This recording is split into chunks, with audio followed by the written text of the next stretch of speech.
This is an MS Views Now program. We started this program at the beginning of COVID, and at the time when we did start it, it was to reflect on all the new changes of how COVID was affecting the multiple sclerosis community. Since that time, though, and with things a lot more relaxed, we decided to keep the MS Views Now name, okay, and using it towards what's happening with multiple sclerosis now. All right, so we will stay with this. All right, and this will be a virtual program. We will be doing some in-person programs of this as well in 2023. And so if you're, paying attention, you might find that we're in your area doing something live, whether it be for MS Views Now or our Compass MS Care program. Okay, today we have Dr. Rick Harris. Well, yes, we're going to skim along real quick, right? This program is sponsored, as you can see, by Sandoz and Sanofi. You missed me in the previous slide, but that was a younger version that you may not recognize because it looks a lot younger than I am now. All right. And going forward, we have Dr. Rick Harris. All right. And Dr. Rick Harris is a psychologist with Weston Psychological Associates in Weston, Florida. And he's been practicing now for 40 years. And so he does know a little bit about his trade. Okay. And he's going to speak with you tonight about mood disorders and multiple sclerosis. Thank you. I'll be back. So thank you, Stu.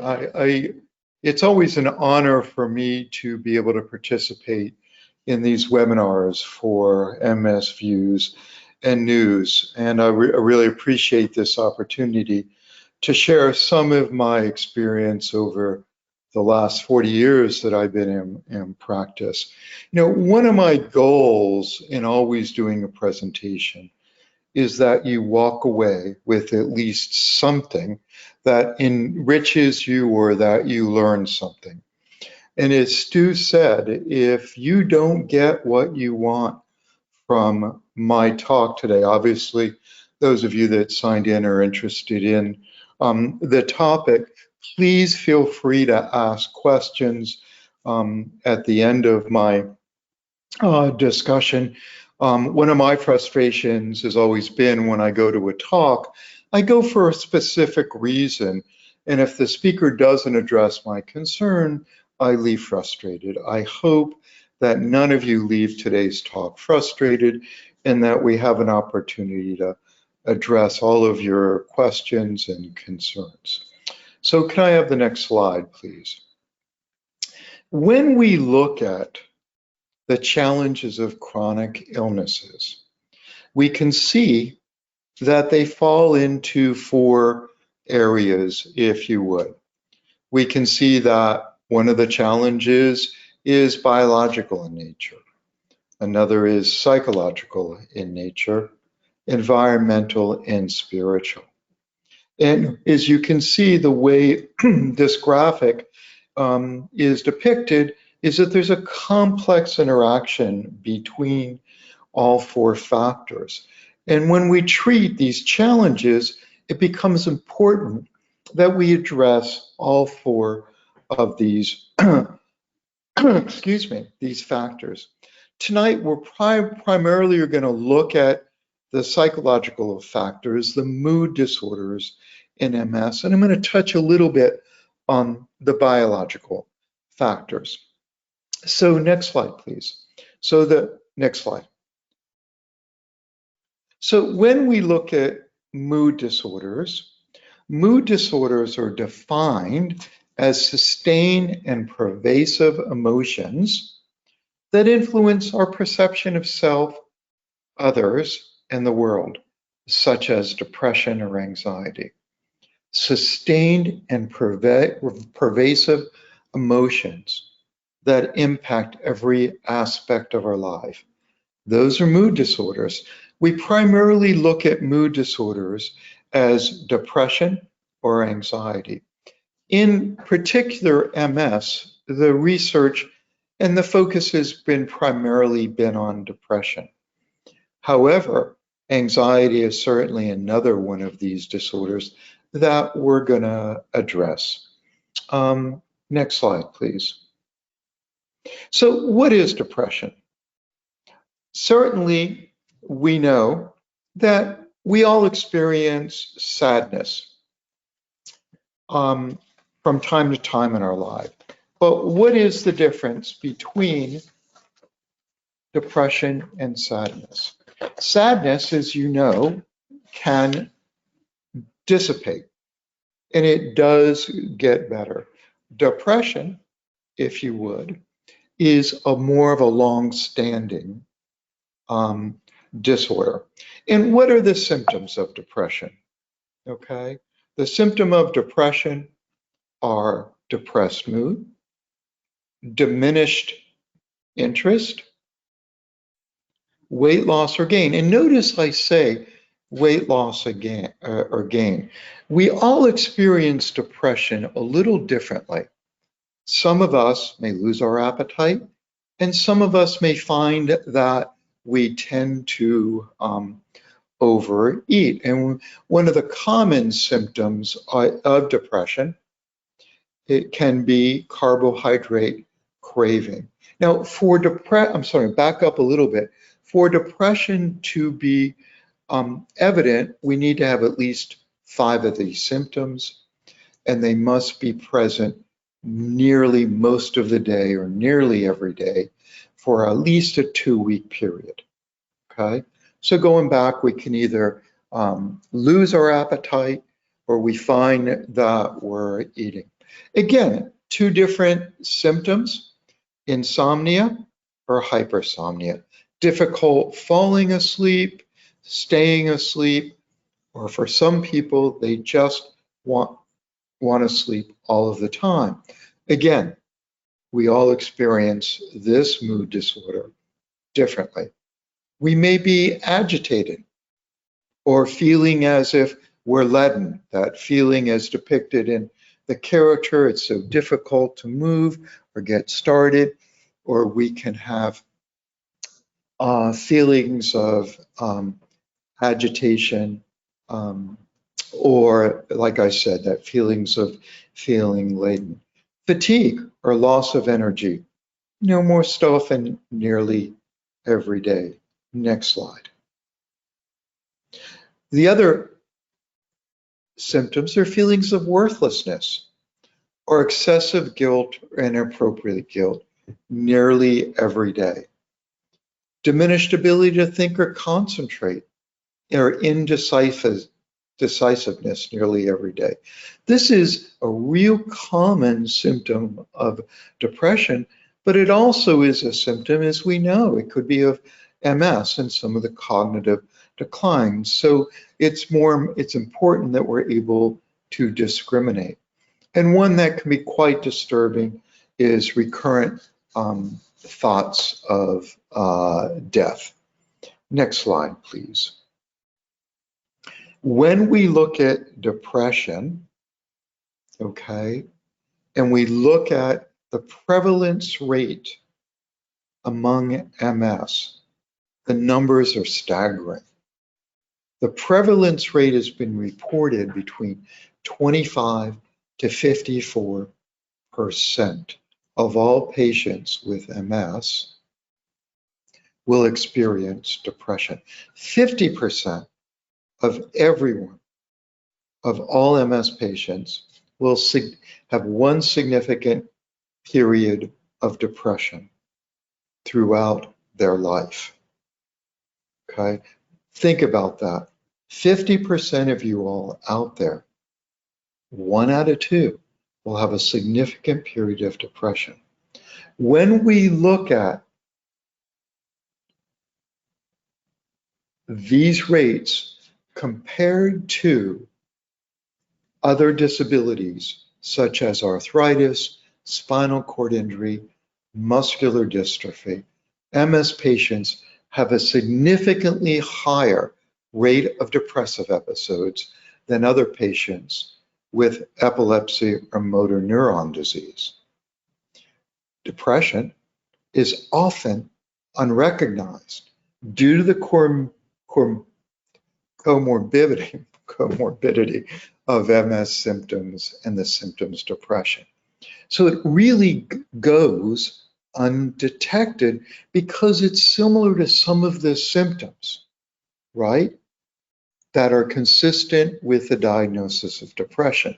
And again, one of my hopes is that when you leave this evening, that you walk away with more information in which you can talk to your physicians about.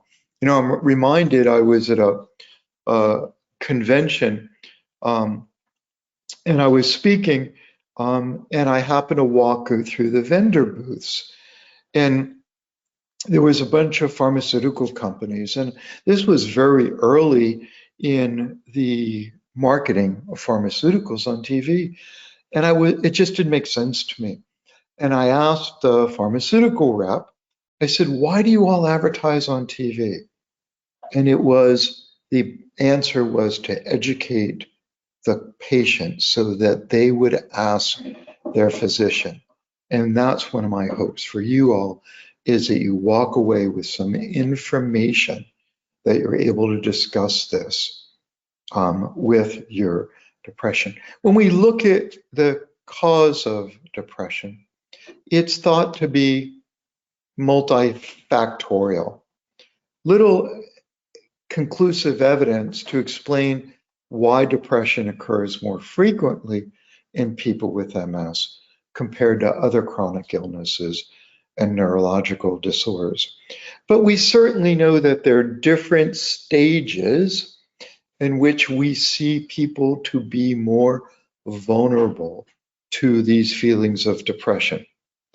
At diagnosis, the reaction to the diagnosis, during relapses, changes to the brain, and also there could be medication side effects that contribute or might be one of the causes of depression. Next slide, please. What becomes important is a comprehensive assessment. There are some gold standards out there in which we use as psychologists tools to assess the degree of depression. One is called a Beck Depression Inventory, in which there are 21 symptoms of depression, and you rate your severity. The other one commonly used, particularly in medical centers, is called the PHQ-9. It looks like at 9 core symptoms of that depression and rates that severity. So it becomes important that we just don't look at the symptoms that someone presents with us, but we can quantify the level of depression, whether it's severe, moderate, mild, or not at all. The purpose of the assessment is twofold. One, to determine the severity of the depression, and also to look at treatment progress and look at treatment outcomes. When a sophisticated clinician looks at the symptoms, there are also an opportunity to look at what we call the biological factors of depression. There are certain symptoms, about 12 out of those 21, that are indicative that there's a biological basis to that depression. Next slide, please. Let me go to the next slide, if you will, Bill, and we're going to come back. So when we look at the biological causes of depression, and one of the our purpose of doing assessment is to see if there is a biological basis. Most of us have heard and seen on TV the ads for antidepressant medication, and this is a very common representation of what we see on those ads. When we look at the biological basis, we commonly heard of people say, well, there's a brain imbalance. There's a dysregulation in brain functioning. However, more accurately, there's a disruption in what we call the neurotransmitter systems. In this particular slide, you can see a representation. If we put a brain cell under a microscope, we can see that the two cells don't touch. It's not like a muscle cell in which the whole fiber runs the length of your leg. In the brain, the two cells don't don't touch. The way they communicate is one cell releases a chemical into the brain called a neurotransmitter. This cell then has receptor sites on it. And when that receptor sites get activated, the process continues along what we call the dendrite, and it does it again. If there's a disruption in this system, if there's not enough neurotransmitter, or for some reason those receptor sites are not working right, we get depressed. Two chemicals or neurotransmitters have been associated with depression. One, norepinephrine, and the most common one is serotonin. Can we go back one slide, Bill, please? Let's talk about treatment, okay? We know that MS patients are not adequately treated for depression. There's some significant studies that go on. One is the lack of service. As I said, also the comorbidity, a lack of understanding of what depression is. It's important to understand that medication is not the only way to treat depression. However, what I did say before is if we see that a patient is positive for the biological indicators and their depression is in that moderate severe range, medication is truly indicated. I'm going to talk about medication in a sec. The best treatment, the best indication, the best way to treat depression is a combination of medication and therapy. I'm going to also add one other piece to this. Most recent research shows that movement enhances treatment response significantly. Doesn't have to be exercise, just going out for a walk, getting mobile.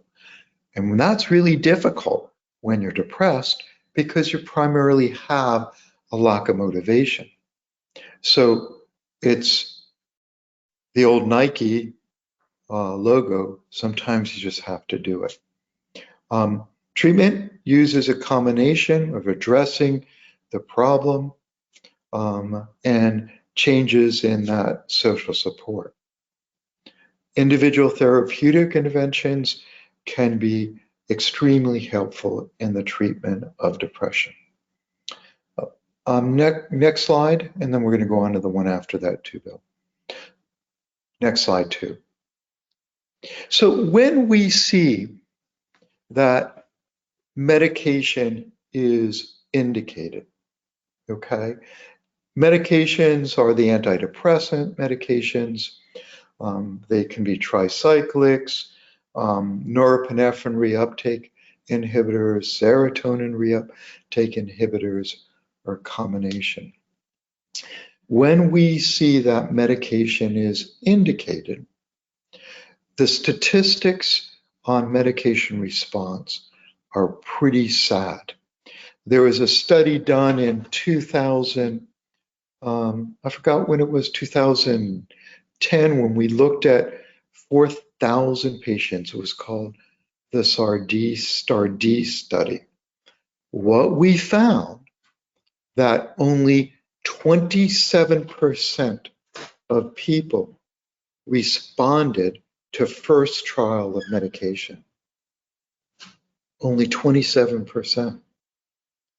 If they needed to change medication due to non-response or side effects, they only 21%.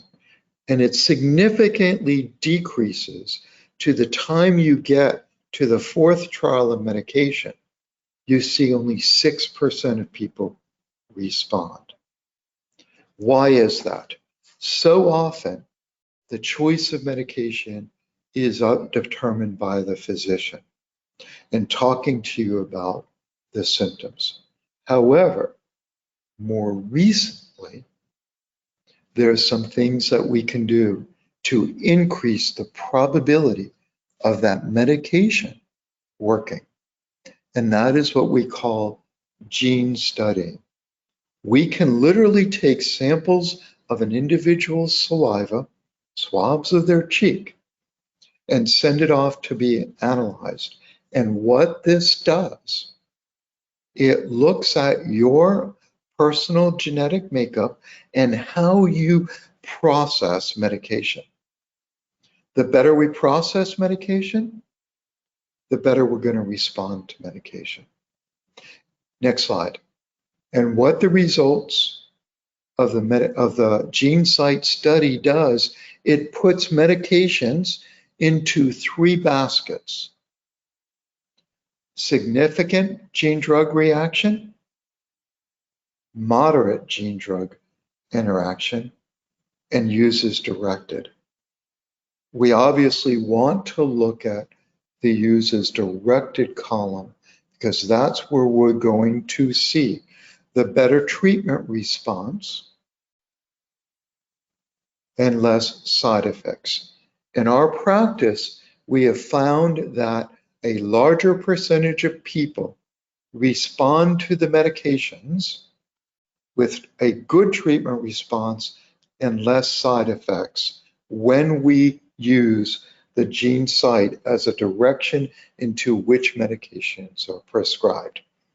GeneSight also will let us know what anxiety medications are appropriate, mood stabilizing medications, and if appropriate, antipsychotic medications.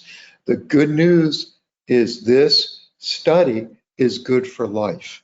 Your genetic makeup never changes. So medication with therapy is an important component of treatment. What happens when we don't see medication work? Next slide, please. Antidepressants haven't worked. We want to share with you a relatively new treatment that has really just demonstrated and been demonstrated how effective it is. And it's called TMS, transcranial magnetic stimulation. Next slide, please. What transcranial magnetic stimulation does, this is exactly a sample. A magnetic coil is placed on the scalp, and it's placed on the area of the brain that's associated with depression. The magnetic coil releases magnetic impulses. We all know it in MRI, magnetic resonance image, magnetic impulses are causing the image. In this case, magnetic impulses are causing the brain to fire. It's increasing the electrical activity in the areas of the brain that are associated with depression. It's just like a little tapping on your, whoops, it's this side, a little tapping on your head. Virtually no side effects, and the treatment success is phenomenal. In our practice, for insurance to be able to pay for this, one has to have had multiple failures of medication, trials of medication, and have a severity of moderate to severe on one of those scales. We have treated probably about 24, 25 patients since May. All of our patients that have gotten this treatment have come to us with decades of failure of treatment.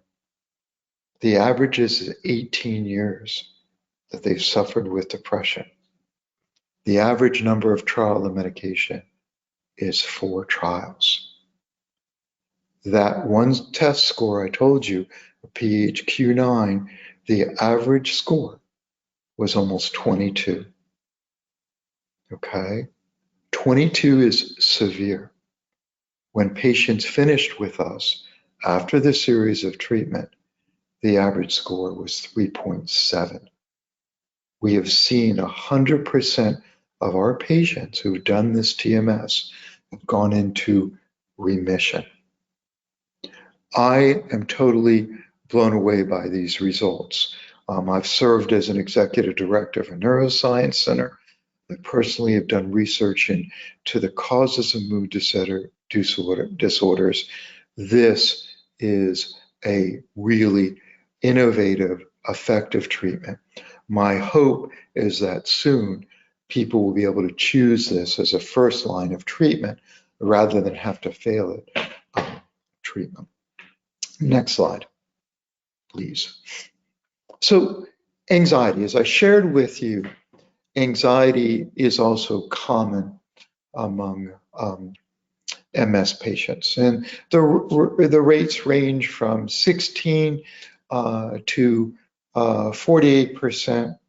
They're often noted alongside the first symptoms of MS, and it's an understand emotional link to fear. As with depression, it can be due to diagnosis or symptoms. Anxiety may come from strategically occurring lesions. Like depression, it can be treated very effectively. However, it's important to extrapolate the anxiety from MS symptomatology. So let's take a look at what are those symptoms of anxiety. Next slide, please.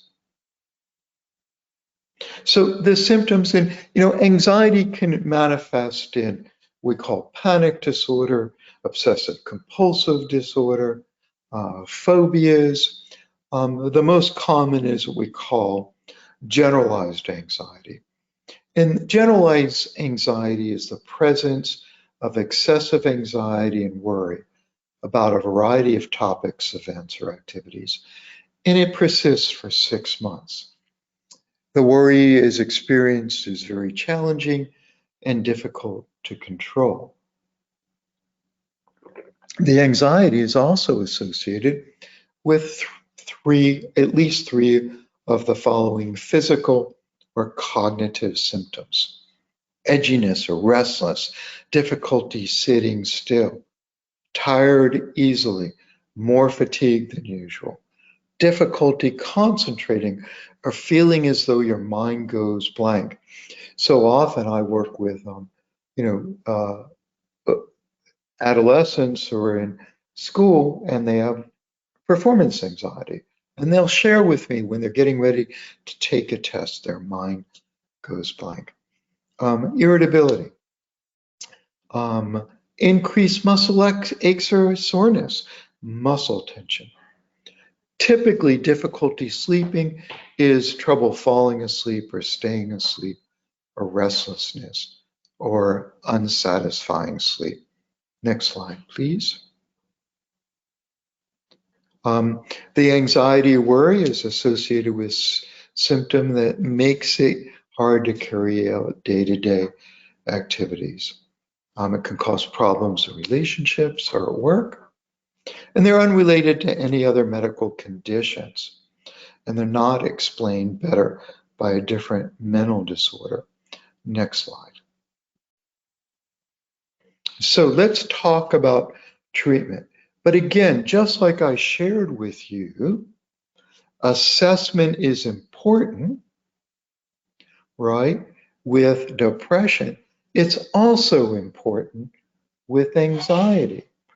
Twofold. One, to make sure that what the symptoms are, as you heard, some of the symptoms of anxiety are similar to the symptoms of depression.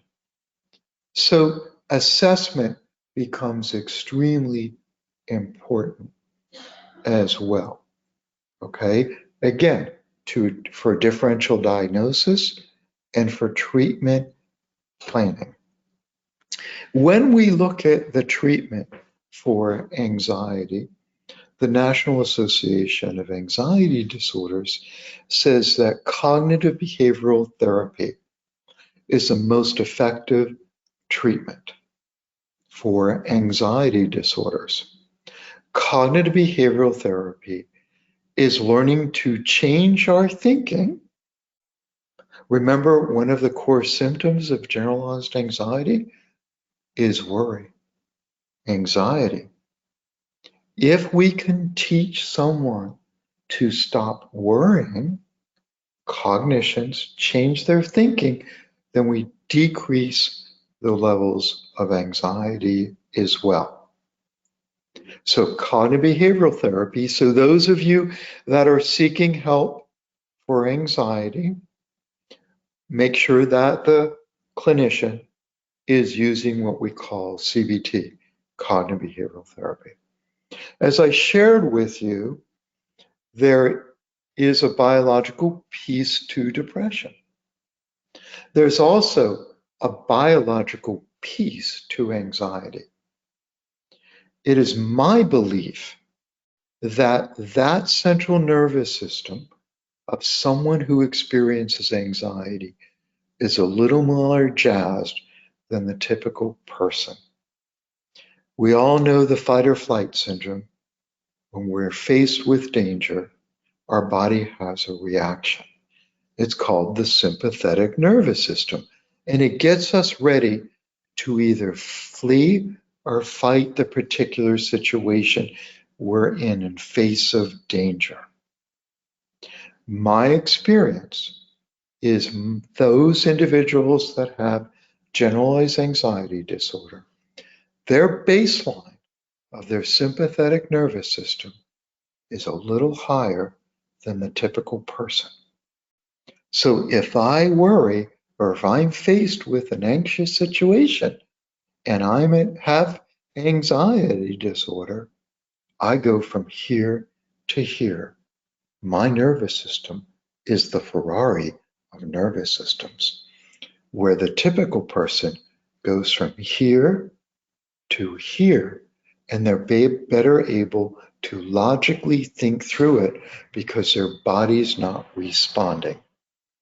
When we look at the best treatment and the most effective treatment for lowering our central nervous system is called neurofeedback.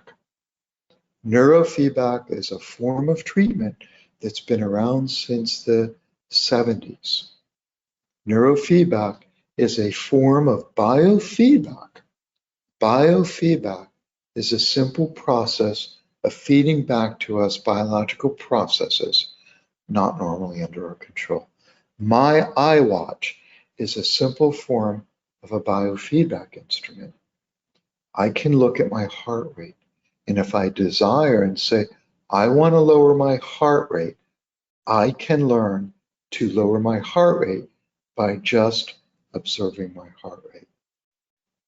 With neurofeedback, we literally are measuring that brain's electrical activity. And we're setting goals. We're using a portable EEG, and we're setting goals that we want that brain to achieve. I want it to be better regulated and more stable. And when your brain achieves that, we're going to give you feedback. We give you feedback as to how your brain is performing in real time.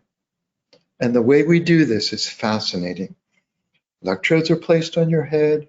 Where we place the electrodes depends upon the symptoms you present with. If you have obsessive thinking, it's different than if you just are feeling agitated and anxious.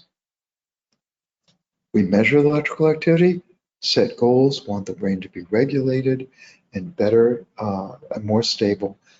We ask you to watch a movie. You pick the movie. The movie has nothing to do with the treatment. Why a movie? We have your attention. Then a phenomenon occurs. The image on the movie screen gets bigger and smaller and grays in and out. When it's big and clear, it says to you, your brain is doing the right thing. Keep on doing it. It is the first time in anyone's life that we will tell you, you do nothing to succeed. The brain does this and learns it on its own.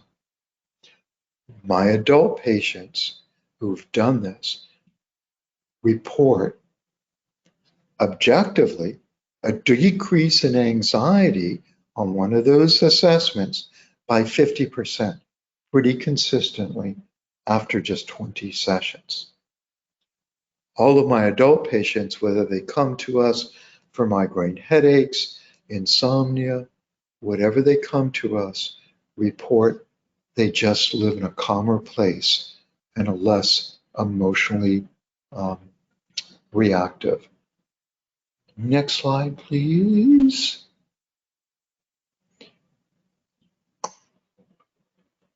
I'm going to close with this. We have make sure and have enough time to answer your question. So what is it you can do?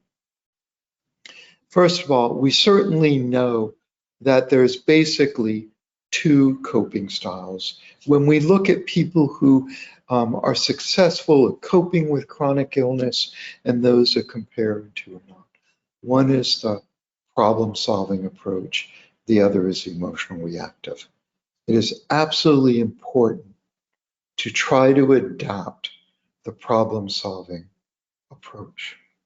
Can also change our perceptions. So often with a chronic illness, we start to think about what we can't do. And that leads to anxiety and or depression.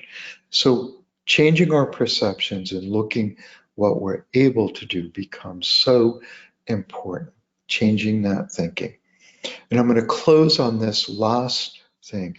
When it comes to anxiety, if we can help you learn to be present, to live in the moment and change that what if thinking, then clearly one will be less anxious.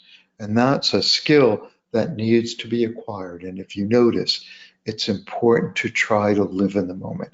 And there's some skills one can learn on that. So I'm going to invite Stu back and make sure we have enough time for questions. It's awesome. Thank you. I was wondering when you were going to bring up living in the moment. Yeah, I didn't quite get to my shtick, but Yeah. So great. just so you know, and I could let everybody know as well. When I get to certain times of the day where I feel like all the pressure is on me, I put on Living in the Moment. It's right in my phone. It's easy to do. It's a great song to listen to. If some of you have never heard it, get it. Okay, just go to your iTunes store or wherever it is that you get music from, and your Android, whatever it is, and click on Jason Mraz and Living in the Moment, and awesome song. Okay. Jason took that skill that I was talking about, and he put it in a song format, and it's wonderful. Yes, Yeah. yes, it is. Yes, it is. All right, so we have some questions. The first one is from a local in South Florida who wants to know if you're taking new patients. Absolutely. We never turn patients away. Right, that would be depressing. Yeah, definitely. And my mission in life is to help people. If I'm turning them away, I can help. That's right. All right, there's a few people that have put up their hand, like raising their hand. Just so you all know that those that are doing that, you cannot speak, you cannot ask questions directly to the doctor. So I need you to please type it out, and I will be the one that forwards the questions to the doctor, and he will answer you. All right, so I know that several of you came online after we started this whole presentation. So again, yes, for anybody that has a question, please type them in online. If you don't know how to do that, at the top of the scroll bar, there's a red or an orange box, depending on how your server sees it. There's an arrow in there. Click on that and type in your question, please. All right, let's start getting into some of these other questions. Deborah is asking, how do you tell the difference between depression and grief? So grief is normally associated with loss, okay? And grief usually has a circumscribed period of time. And there are certain particular stages of grief.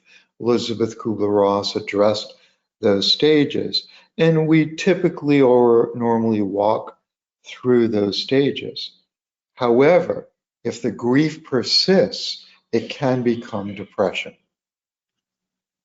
Okay, thank you for that. Next, A. Cheryl. And by the way, everybody, I'm saying your names, but it doesn't matter. You're not the only one by that name out there, right? I'm not saying your last name, just your first name. If you have a very, very strange first name, I'm not going to say it.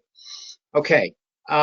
Next, this Cheryl writes, does MS cause other mood disorders like anger significant, or would that be more likely caused by 19 years of progressive neuropathic pain that is severe and untreatable?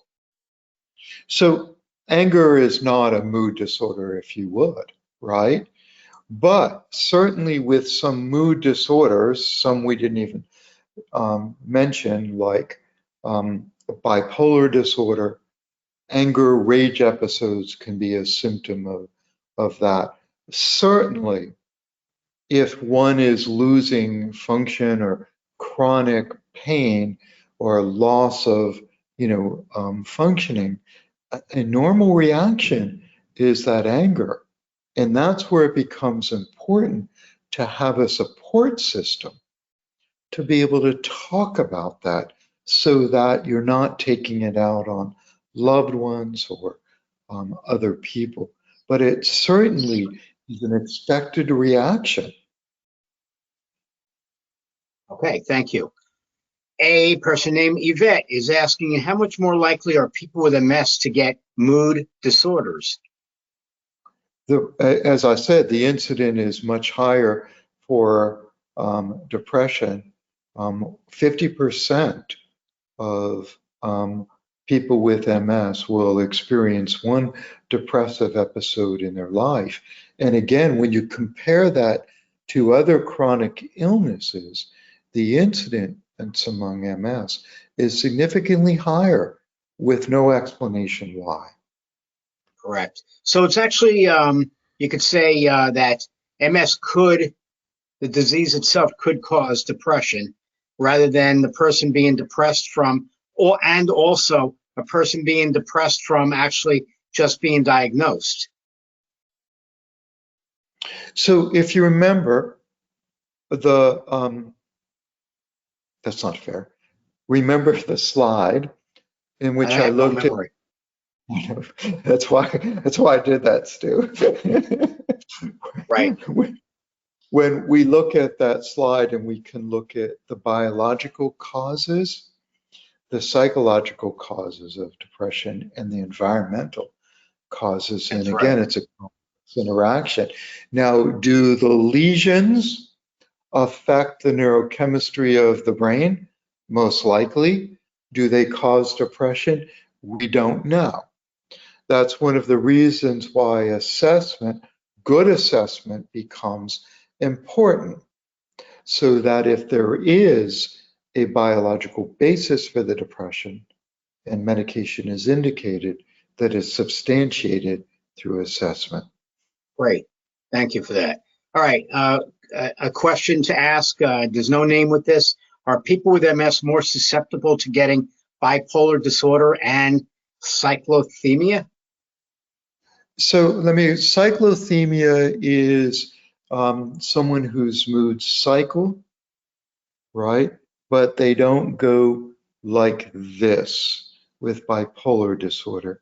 There's moderate depression, a little hypomania with bipolar. And we've come to recognize that bipolar is not one disorder anymore. There's a spectrum of bipolar disorders. The truth is, I know of no research, and I don't know the incidence of bipolar disorder among MS patients. Okay, thank you. Looking away from depression for a second, a person asks a question that I feel is definitely needed for you. A Mary writes, I'm 15 years past the point of diagnosis, and I'm now considered to be an SPMS patient. I've noticed that some, if not many things no longer matter to me. Years ago, I would have considered it unthinkable to have an affair, but now I find myself not caring much about the pain and destruction it inflicts on my marriage, and thus succumbed to another man's advances like a silly 17-year-old. Nonetheless, I wonder if MS on the brain had anything to do with this, or was I simply looking for attention? Schedule an appointment. Gotcha. No, I'm serious. I mean, there's no simple answer to that, but we certainly know, and I've seen this in my practice, that people with depression will do things that they would not normally do in their value system and compromise their integrity, because that thrill for the moment is like an antidepressant medication. Gotcha. All right. So for anybody that, I don't know specifically who wrote that, but if he or she, a she, because I know it was a Mary, does not live locally, do you do telehealth? We do, as long as they're in the state of Florida. Gotcha. Okay. All right. Next, what's the simplest way I can explain multiple sclerosis? What's happening with my mind and my body to my friends and my family?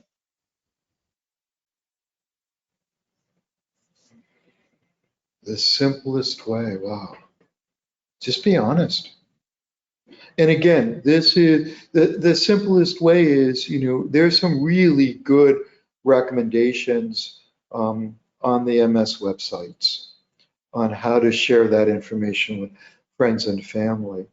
I find the best, and again, we talk about, if we're talking about the cause of MS, that's something that you can pick up through the sites. But if it's personal, just be transparent, right? Because as we know, not all MS patients are the same. They don't experience the symptoms the same. So it's just important, share with people what you go through. Right. So I'm going to jump on that bandwagon also. I'm going to jump on that answer as well, all right? Whoever wrote that question, if you're online, the different MS societies have cores of social navigators, or I think all of the MS organizations, including MS Views and News, we have social workers that you can speak with. All right, and those people could help you navigate a way for you to discuss things with your family and your friends. Okay, there's also simple, if you're near a support group, or if you can attend a support group, if you're not attending one, you may want to bring those people to the support group meetings and have them learn more from others that are in the group and other caregivers that might be in the group as well. Okay. I think that's really wonderful advice, is to bring family members to support groups, or attend an MS Views symposium. That's right. That's right. Watch any of our programs, and you can ask the questions there and get your family involved as well. All right. Next question. Explain the best way to communicate with the psychiatrist about anxiety and psychiatrist. Explain the best way to communicate with a psychiatrist or psychologist about anxiety and MS. I feel like my doctor doesn't get it. So how would you recommend that a person speak with a professional such as yourself when they feel that the physician is not understanding what that person is feeling? Excuse me, doctor. Do you have any experience with MS and mood disorders and anxiety? Oh, you don't? Okay. I appreciate your time. Let me find someone that does. Because again, as you saw when I did my presentation, it's not uncommon for healthcare professionals just to blow this off and say, well, it's your MS. It's not your MS, okay? So if that clinician is not listening to you, and this goes for any clinician that you're seeing, if you feel you're not being heard, change docs quickly. Thank you. That's exactly why I went through this. is for you to be able to go and say, I'm experiencing the worry, I'm experiencing the restlessness, I'm experiencing the rapid heartbeat, the difficulty breathing, the muscle tension. I have an anxiety disorder. Okay. Again, thank you for that answer. Again, a person is asking, not again, but a person is asking that you re-explain the therapy that you were doing on the person's head. Ah, the TMS. Yes. Transcranial magnetic stimulation. The best way to understand this, those of you that have a phone, an iPhone, and I think even Samsung's or an iWatch, know that there are chargers that you place the phone on, and they're magnetic, right? You don't plug the phone in, you plug the phone or the watch on this magnetic disc. Most watches, iWatches, come with a magnetic little cylinder and you charge. Think about that. What's going on? That magnetic impulse is causing electrical current and charging that battery. There's a Faraday's law.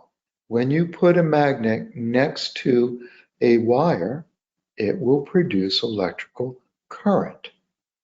So literally what we're doing is we're putting a magnetic coil in the prefrontal cortex. It's actually the prefrontal motor cortex, which is the area associated with the brain. And each individual is different. And we're releasing magnetic impulses. We're exercising that brain to improve functioning. Again, this has implications for depression, anxiety. It's been FDA approved for depression.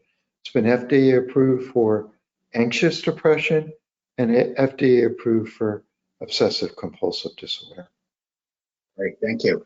When it comes to neurofeedback, I know that there is the apparatus that you use, but aren't there ways also to do neurofeedback in a mental type of meditation state? Not the kind I'm talking about. So certainly if someone is anxious, right, learning whether it's meditation, muscle relaxation, Stu knows that in previous presentations, I teach a breathing technique called belly breathing. Anything that you can do to just calm that central nervous system can be real effective. The difference between that and what we do in neurofeedback is we're working top down. We're literally changing that central nervous system functioning by affecting the brain, encouraging the brain to be more, to function better. All right. Going back to the TMS, somebody's asking, just to clarify about TMS, did you say people generally get 6 treatments? Also, is TMS generally given in conjunction with another antidepressant medication? So typically, TMS is a course of 36 sessions, and it's done daily, Monday through Friday. The treatment's 18 to 20 minutes. If you're on medication, we tell you don't change medications. And there's a reason. I don't want that brain to change in any way. If you drink coffee, we ask you, don't increase your coffee. Don't come off coffee while you're doing the treatment. I want that brain the way it is. So it's a course of 36 treatments, 5 days a week for about 20 minutes a day. Okay, thank you. All right. Earlier we asked about depression and grief, I think it was. And now there's a question about the difference between anxiety and worry. So worry is a cognitive process.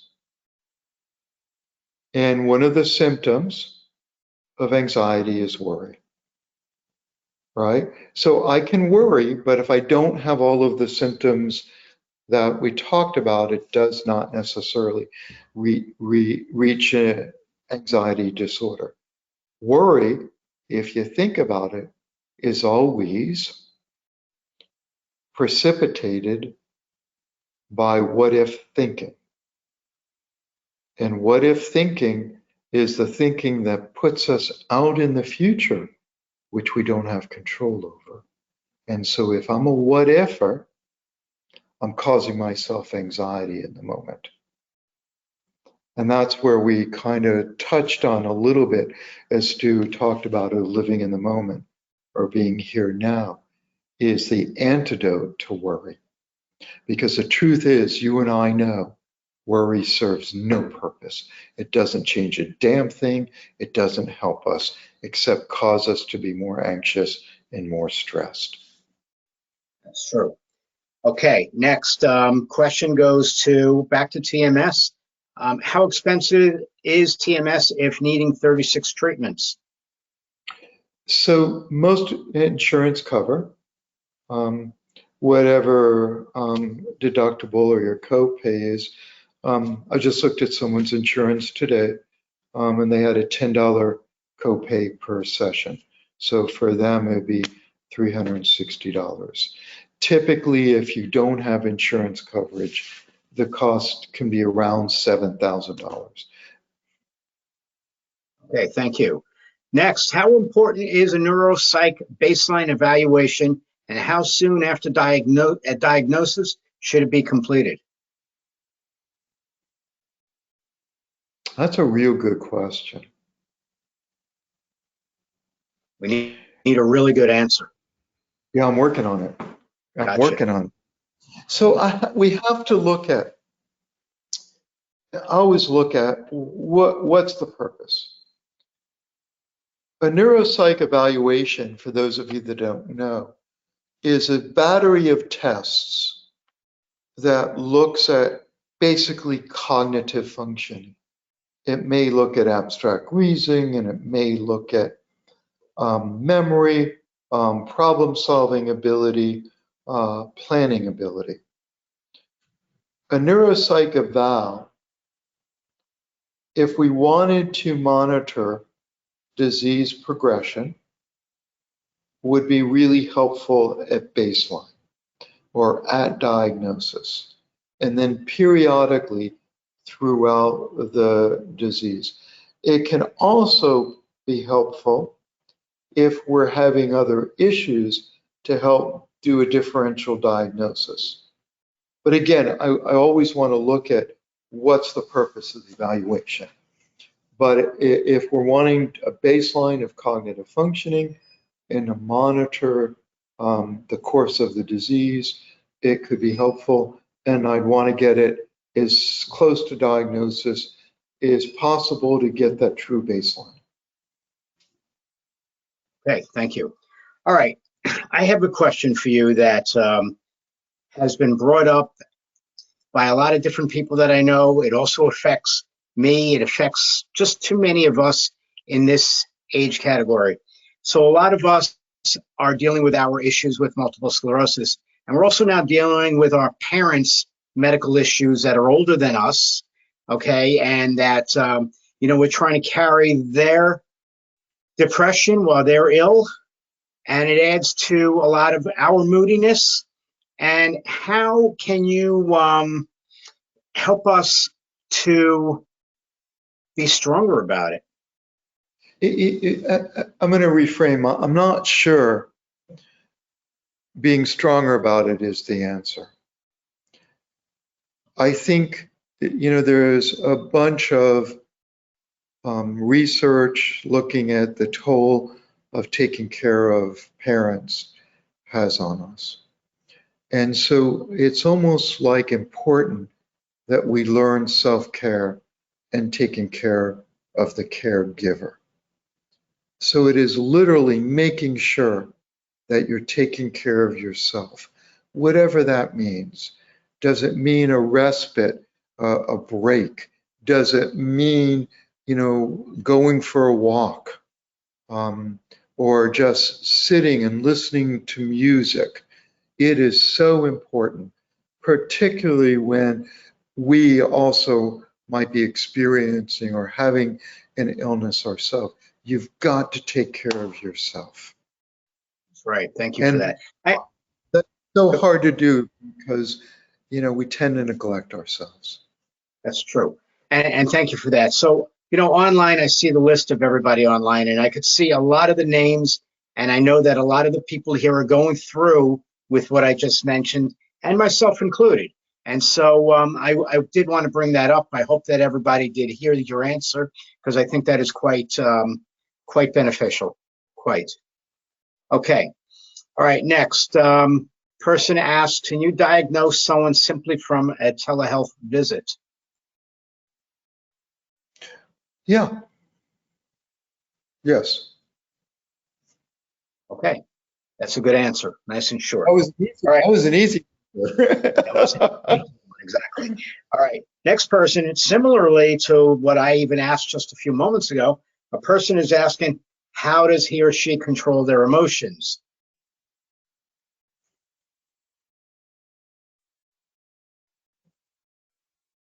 How does one control their emotions? First of all, what emotions are we trying to control, right? Are those emotions within our control?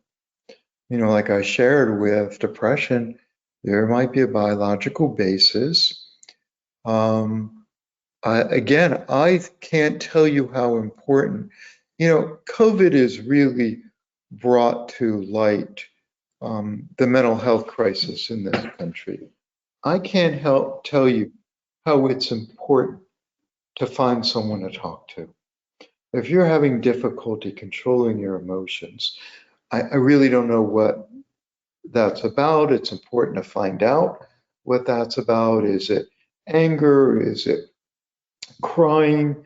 Is it irritability? And all of those things may have different treatment approaches.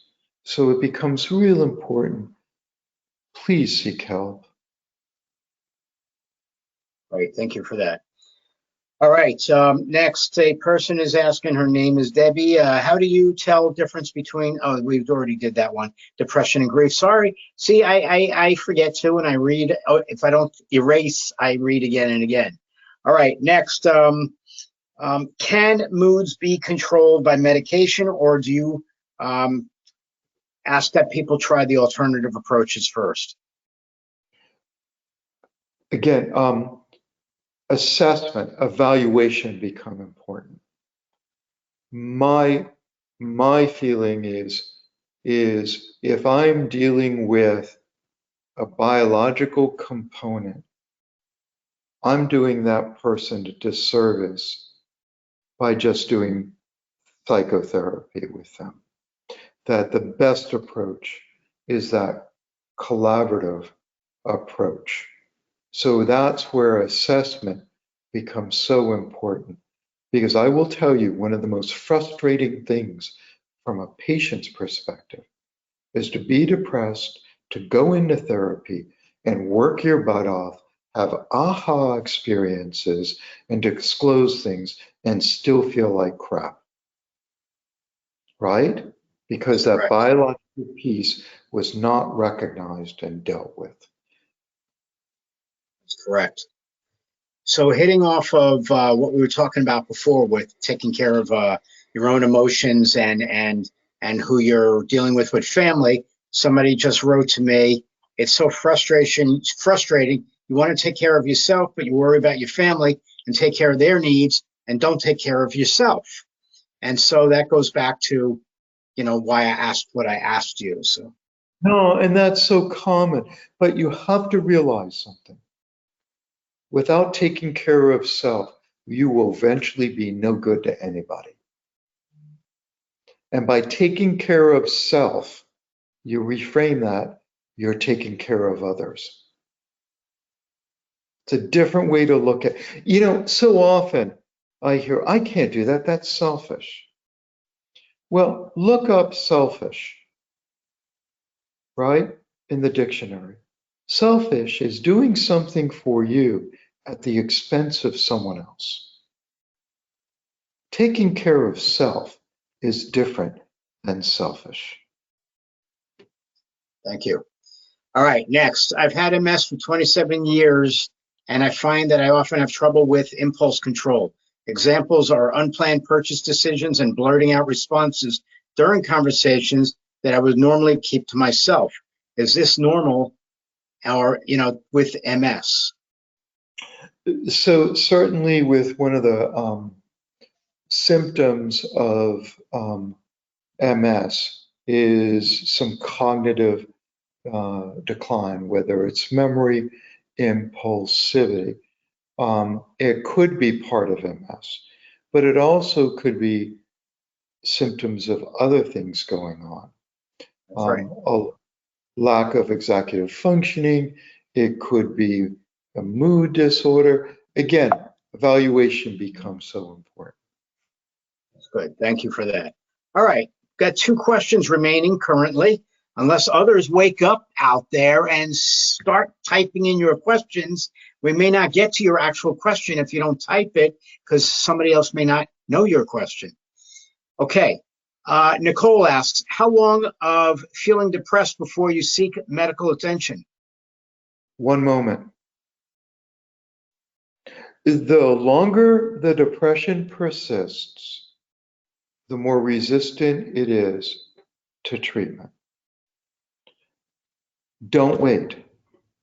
If you're even thinking you're depressed, get treatment. Okay, thank you. All right, and now, because nobody else is writing, I'm going to ask our last question, unless somebody writes while I'm asking this last question. Okay, and Cheryl writes, besides anxiety and depression, what other mood disorders can MS cause? Can it cause one to cry more easily? I'll get to that again in a second. And personality disorders. So as we talked about, the etiology of all these disorders with MS is unknown. So can MS cause this? We don't know.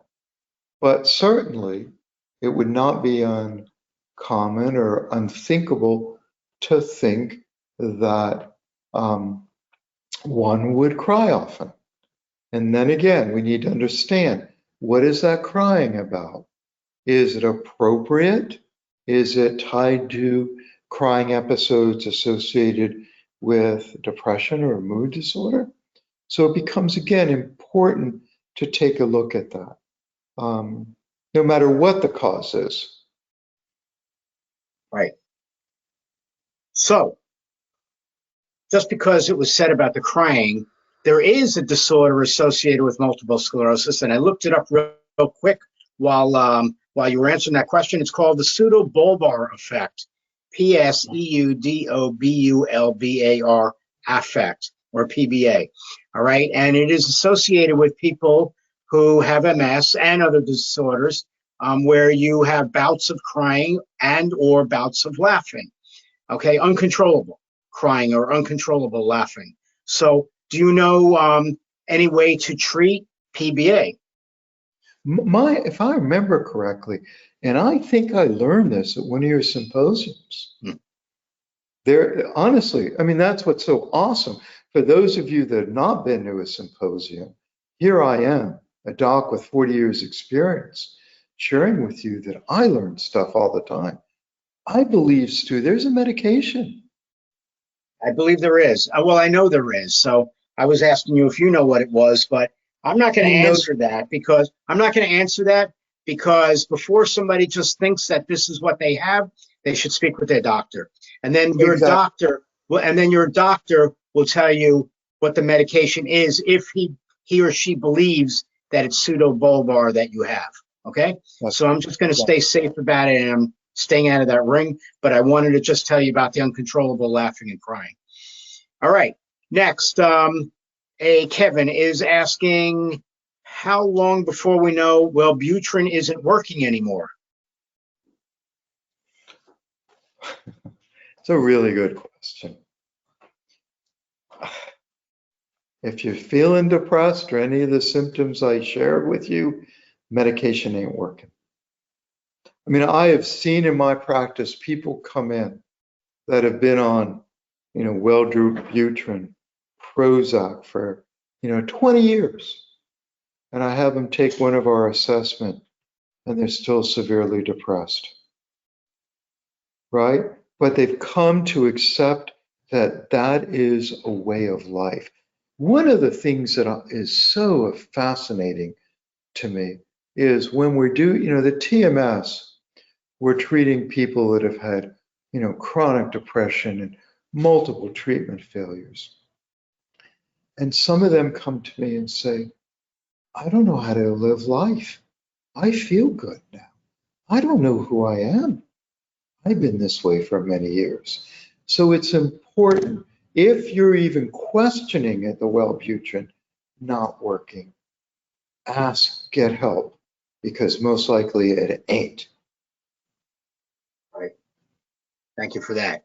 And so that same person is asking, and where do we go after Wellbutrin? Hypothetically, of course.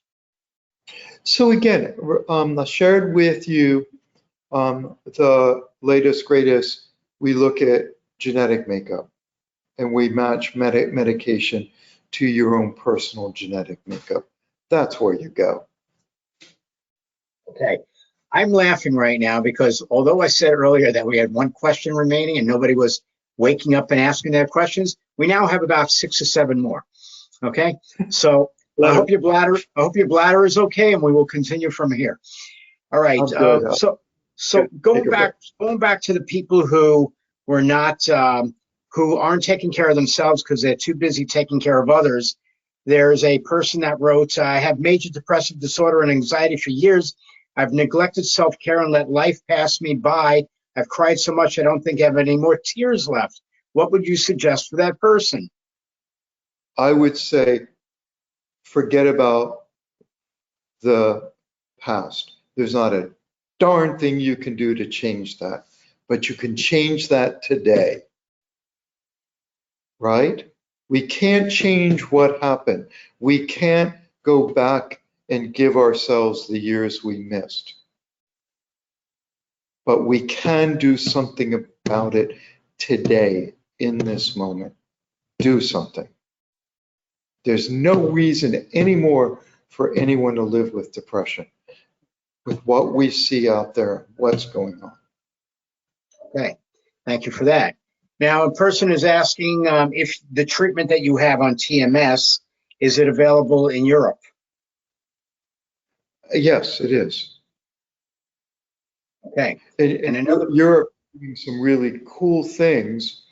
They're actually using it in Europe for MS and movement and neuroplasticity.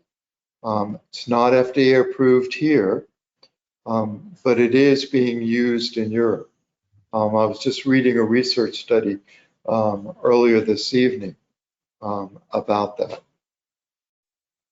Okay, thank you. Next, a Barb is asking, does advanced age mean anything different for MS treatments? I don't think that this doctor is able to answer this question. I think, as far. Let me answer it as far as my area of expertise. Sure. Age has nothing to do with what the treatments I do. Right. I have treated 80-year-olds who've been depressed and no longer are depressed. Age has nothing to do with it. Right. The reason why I was cutting off the doctor to the people who are, heard this question is because if she's talking about MS treatments, this is not something that Dr. Harris can answer. You'll have to speak with your neurologist about that. Right. Okay.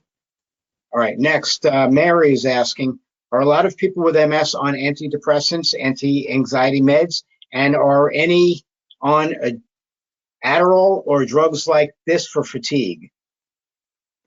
I mean, I would assume yes, yes, yes, and yes. I mean, I don't know the numbers, but I certainly know that the answer to that question is, I'm sure we know people, obviously, with MS or on antidepressants or on anxiolytics.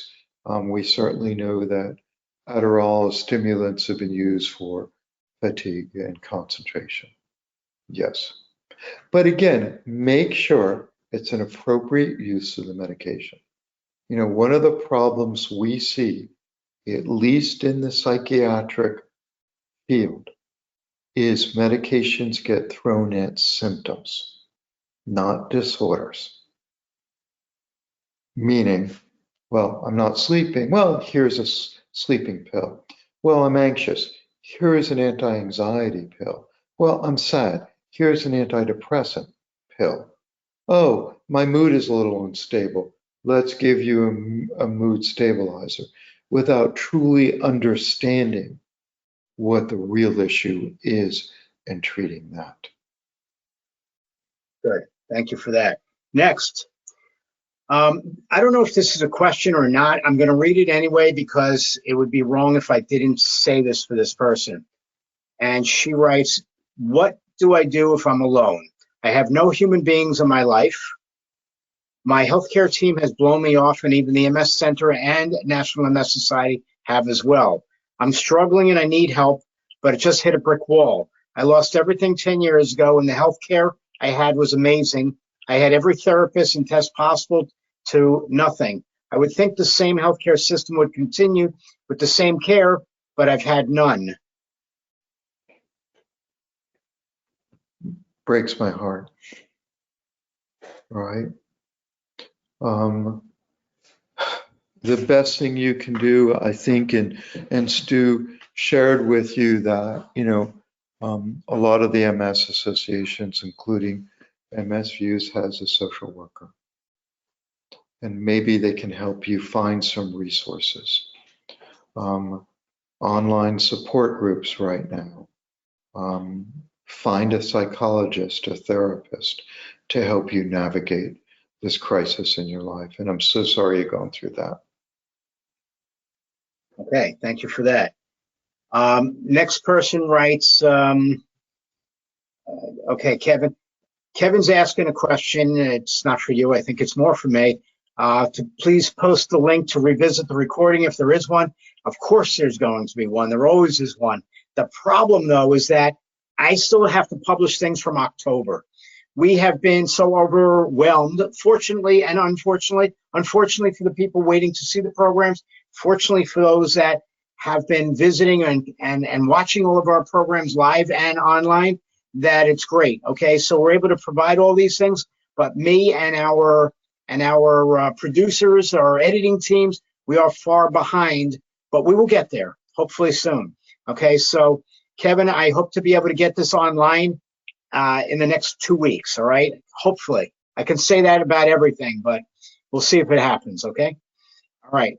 Next, Georgette, thank you so much for what you said about forgetting about the past and moving forward. So there's some kudos for you. All right. And next one, the ACA marketplace is amazing. No one should be without healthcare insurance. Okay. Thank you for that, Kevin. Let me just see. I think I missed one somewhere, but I can't find where it is right now. I don't know if I read. No, I don't think I read this one yet. Okay. I'm not going to say the name because it is different than most others. How much fatigue can be expected with multiple sclerosis? I'm taking Lexapro for depression and anxiety and have felt growth with anxiety. However, I find myself becoming more fatigued as the days wear on.